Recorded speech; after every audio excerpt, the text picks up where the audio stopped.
पास श्री राम अपनी पत्नी सीता जी तथा भाई लक्ष्मण जी के साथ अपने पिता द्वारा दिए गए वचन के पालन हेतु 14 वर्ष के वनवास के लिए अयोध्या से विदा लेते हैं।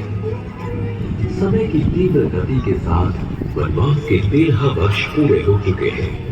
इसी दौरान लंका का राजा रावण धन से सीता माता का अपहरण कर लेता है।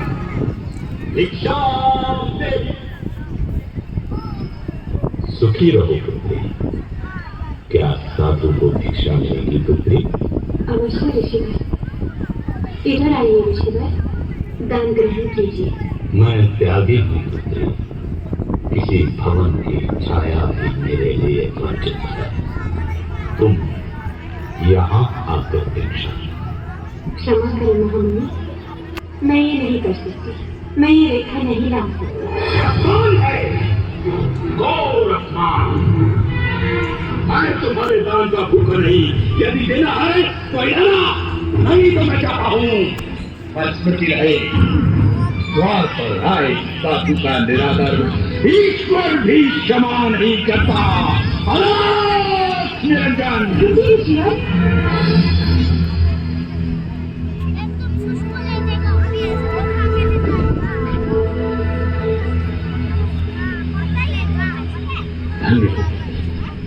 ईश्वर तुम्हें संसार की स्वामी।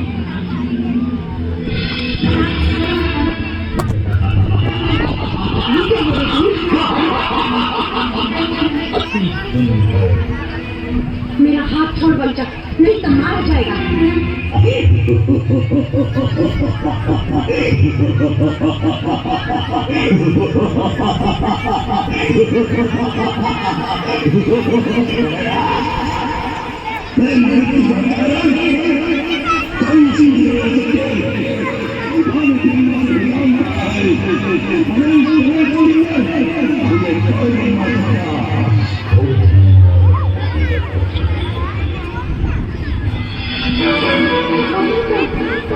मेरा नाम कैसे पता?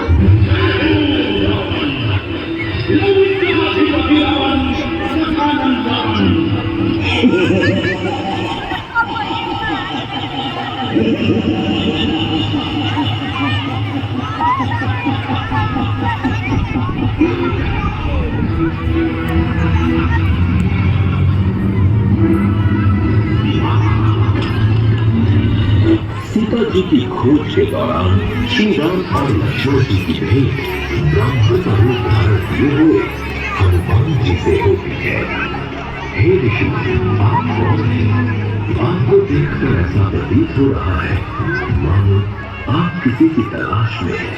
हम अयोध्या के राजा दशरथ पुत्र राम और लक्ष्मण हैं। प्रभु श्री राम, मैं आपके दर्शन पाकर धन्य हो गया प्रभु। अपने सेवक पवन पुत्र हनुमान का प्रणाम स्वीकार करें। आयुष्मान भव। हनुमान, लंकापति रावण ने मेरी पत्नी सीता का अपहरण किया है। हम उन्हीं की तलाश में हैं। ये दुखद समाचार सुनकर हनुमान जी श्री राम और लक्ष्मण जी को अपने साथ लेकर ऋषिमुख पर्वत पहुंचे, जहां उनकी भेंट सुग्रीव से हुई। प्रभु श्री राम, मेरा प्रणाम स्वीकार करें। हम सब सीता मैया तक पहुंचने में आपकी मदद अवश्य करेंगे। सुग्रीव ने वानर दल को आदेश दिया। हो रही रावण की सोने की लंका। हो न हो, रावण ने माता सीता को वहीं छिपा रखा होगा। मैं उड़कर विशाल समुद्र को पार करके वहां जाऊंगा। आप सब यहीं मेरी प्रतीक्षा करें।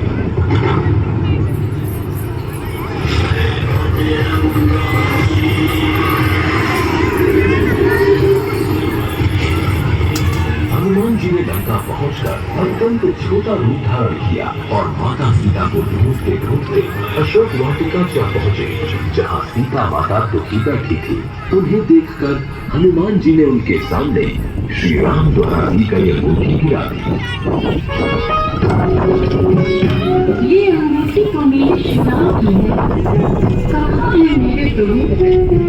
तत्पश्चात हनुमान जी अपने वास्तविक विशाल काय रूप में सीता माता के सामने प्रकट होते हैं। माता, मैं श्री राम का सेवक पवन पुत्र हनुमान हूँ। प्रभु ने ही इस अंगूठी के साथ मुझे यहाँ भेजा है। पुत्र हनुमान, उनका समाचार सुनाओ, वे ठीक तो हैं?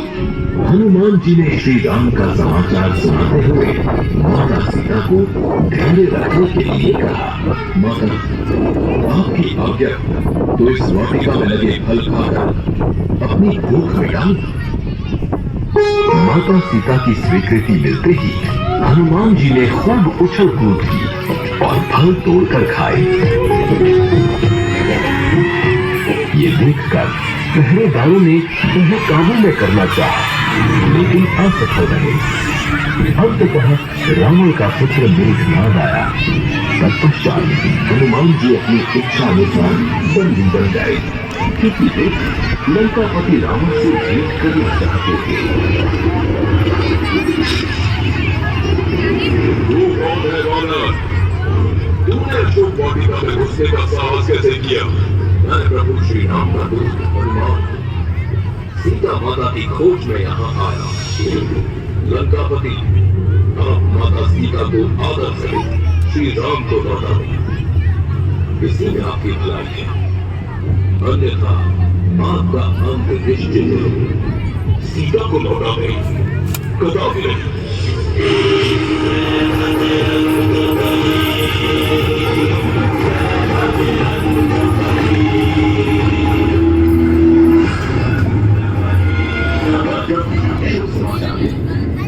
माता सीता का पता चल गया। रावण ने उन्हें लंका की अशोक वाटिका में रखा है, परंतु लंकापति रावण ने सीता माता को लौटाने का प्रस्ताव ठुकरा दिया। वो दुष्ट रावण बिना युद्ध के नहीं मानेगा। प्रभु, अब हमें भी युद्ध के बारे में सोचना होगा। अब नल नील की मदद से राम की सेना समुद्र पर सेतु का निर्माण करती है। इसके एक एक पत्थर पर श्री राम लिखा जाता है। सेतु के द्वारा राम सेना समुद्र पार करती है। इसकी सूचना रावण को मिलती है। लंकापति रावण की जय हो।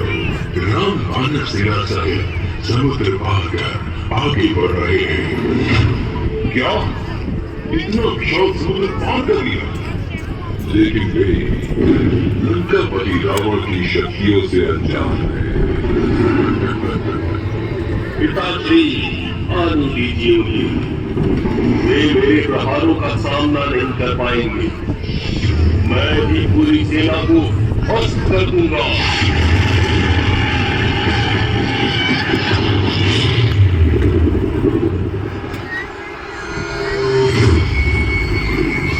सावधान मेघनाद, मेरे प्रहार से तुम बच नहीं सकते।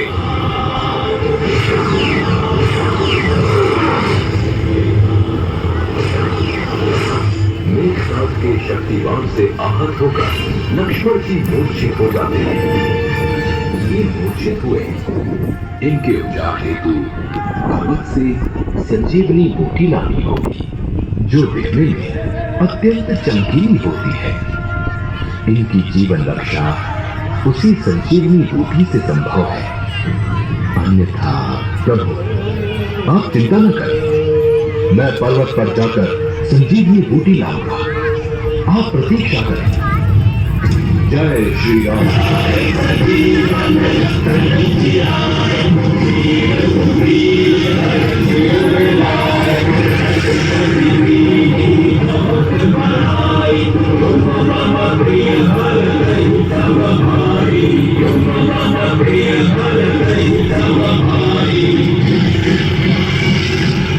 रण क्षेत्र में श्री राम के योद्धाओं ने हाहाकार मचा दिया, जिसे देखकर रावण और मेघनाद चिंतित हो जाते हैं।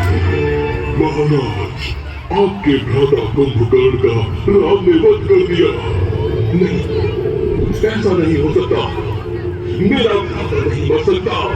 रावण शोक और चिंता में डूबा है। अभी मेघनाद का आगमन होता है। पिताश्री, आप मुझे युद्ध क्षेत्र में जाने की आज्ञा दीजिए। मैं राम की सेना को समाप्त कर दूंगा। विजयी भव पुत्र, विजयी भव। भाई राम ने रावण सामने आए और युद्ध करे। आज मैं प्रण करके आया हूँ कि उसका वध करके ही जाऊंगा, अन्यथा मृत्यु को प्राप्त हो जाऊंगा। मेघनाथ, श्री राम तक पहुंचने से पहले तुम्हें मुझसे युद्ध करना होगा। क्या तू मेरे शक्तिमान की शक्ति को भूल गया? उस दिन तो तू बच गया, लेकिन आज नहीं बचेगा। मेघनाथ, आज मैं तेरे अहंकार को चूर चूर कर दूंगा। जय श्री राम।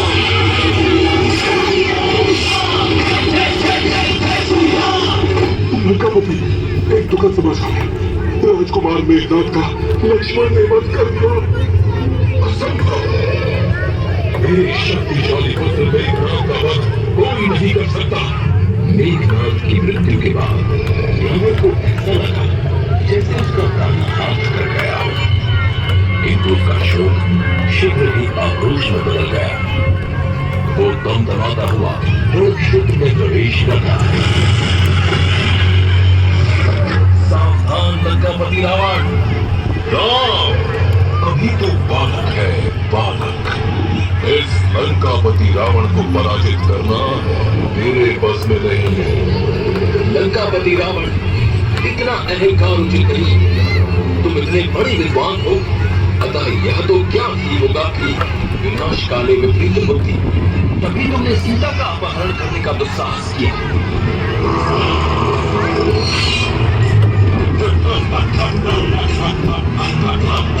घमासान युद्ध के दौरान श्री राम शक्तिमान से रावण का सिर काट देते हैं, लेकिन दोबारा रावण का सिर जुड़ जाता है। ऐसा बार बार होने से श्री राम अचंभित हो जाते हैं।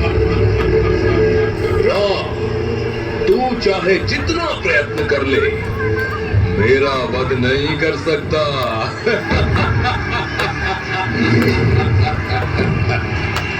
तभी विभीषण राम के निकट आते हैं। प्रभु, मेरे भ्राता रावण को वरदान प्राप्त है, अतः उनके प्राण नाभि में है। आप नाभि पर प्रहार करके ही रावण का वध कर सकते हैं। सावधान लंकापति रावण!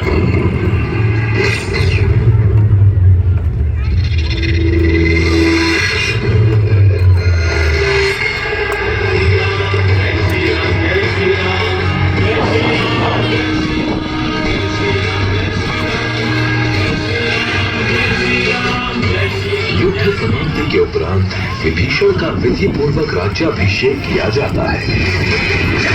हनुमान जी लंका में प्रवेश कर सीता माता को सम्मान पूर्वक लाते हैं और श्री राम तथा माता सीता का मिलाप होता है।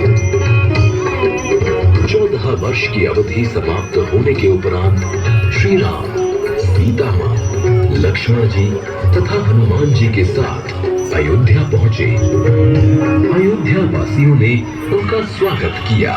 इसके बाद श्री राम का राज्याभिषेक किया गया और वो अयोध्या के राजा बने।